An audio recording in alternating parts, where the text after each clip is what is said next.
السلام علیکم ورحمۃ اللہ وبرکاتہ۔ بسم اللہ الرحمن الرحیم والصلاة والسلام علی رسولہ الکریم، اما بعد۔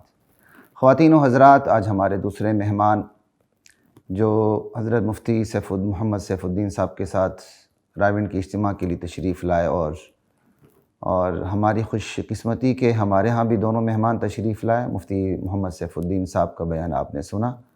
اب میرے دوسرے مہمان ہیں، میں ان سے گزارش کرتا ہوں کہ وہ بھی اپنے بیان سے آپ سب حضرات کو مستفید فرمائیں۔ ہمارے جو دوسرے مہمان ہیں ان کا مختصر ترین تعارف یہ ہے کہ قاضی عنایت اللہ صاحب کاکڑ، یہ قاضی کورٹ بلوچستان کے سابق قاضی رہے اور انتہائی ذہین فتین عالم دین اور پرانے علماء میں ان کا شمار ہے، اور ان کی ایک بہت بڑی خصوصیت یہ ہے کہ یہ شیخین کے شاگرد ہیں۔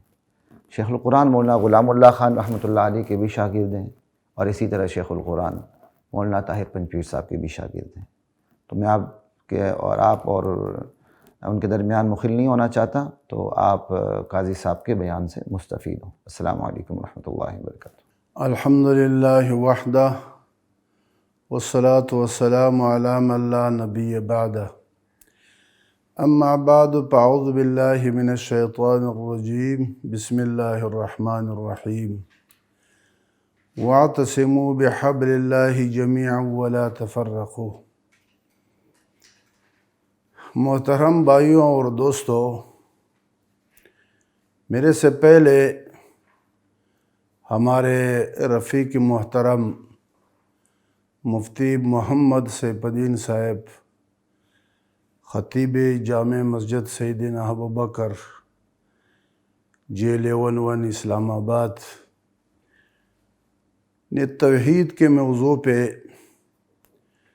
جو آپ لوگوں کے سامنے گزارشات پیش کیا تھا، بہترین انداز میں توحید کا خلاصہ اور توحید کا تقاضا اور توحید کا مقصد پیش کیا ہے۔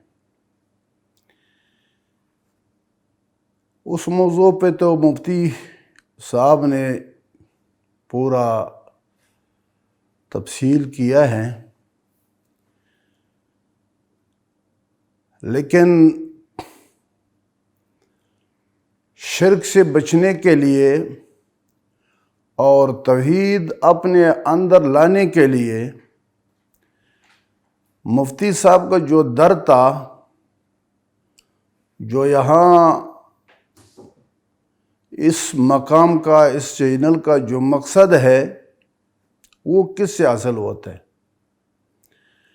اس کا اصل مقصد ہے کتاب اللہ۔ توحید انسان کے سمجھ میں آتے ہیں قرآن کریم سے، کیونکہ قرآن کریم ھدی للناس ہے، ھدی للمتقین ہے۔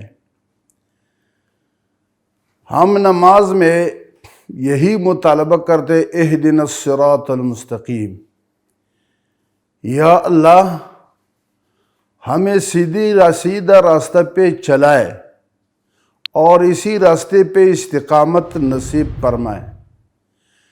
تو اللہ رب العزت آگے خود بتا رہے، ذالک الکتاب لا ریب فیہ، یہ کتاب ہے، اس میں کوئی شک نہیں، ھدی للمتقین، یہ ہدایت متقین کے لیے۔ اور متقین آگے قرآن کریم خود بتاتا ہے کہ متقی کیا ہیں، الذین یؤمنون بالغیب ویقیمون الصلاة ومما رزقناهم ينفقون والذین یؤمنون بما انزل الیک وما انزل من قبلک وبالآخرۃ هم یوقنون۔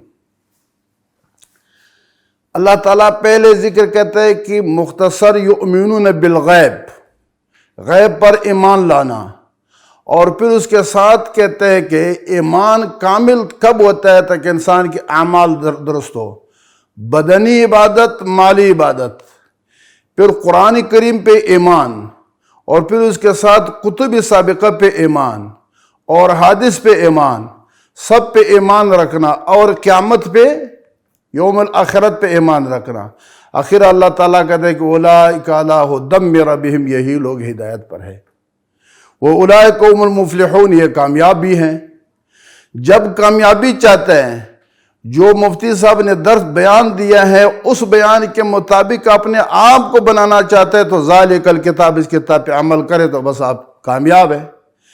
کیونکہ قرآن کریم آگے خود بتاتا ہے لیس البر ان تولوا وجوہکم قبل المشرق والمغرب ولکن البر من آمن باللہ۔ کہتے ہیں کہ یہ نیکی نہیں ہے کہ منہ قبلے کے طرف کرے، مشرق کے طرف کرے، مغرب کے طرف، یہ نیکی خاص نیکی تو ہے لیکن نیکی خاص نہیں، اس میں اثر نہیں ہے، اس میں اثر نہیں ہے۔ مشرقین مکہ بھی نماز بھی پڑھتے تھے، روزہ بھی رکھتے تھے، زکوٰۃ بھی دیتے تھے، حج بھی کرتے تھے، طواف بھی کرتے تھے، لیکن نہیں رکھتا تھا تو توحید کا عقیدہ نہیں رکھتا تھا، اور قرآن پہ ایمان نہیں رکھتا تھا، قرآن کے بیان نہیں سنتا تھا، قرآن والوں کے پاس نہیں آتا تھا۔ تو جب انسان اس عقیدے کو درست کرنا چاہتا ہے اور عقیدے پہ یہ عقیدہ صحیح بنانا چاہتا ہے تو قرآن پہ ایمان رکھے۔ قرآن خود کہتے ہیں ذالک الکتاب لا ریب فیہ ھدی للمتقین، اور یہ جب انسان متقی بننا چاہتا ہے تو قرآن پہ عمل کرے، قرآن اپنائے، گھروں میں، دکانوں میں، مدرسوں میں، اسکولوں میں، ہر جگہ میں قرآن کریم عام کرے۔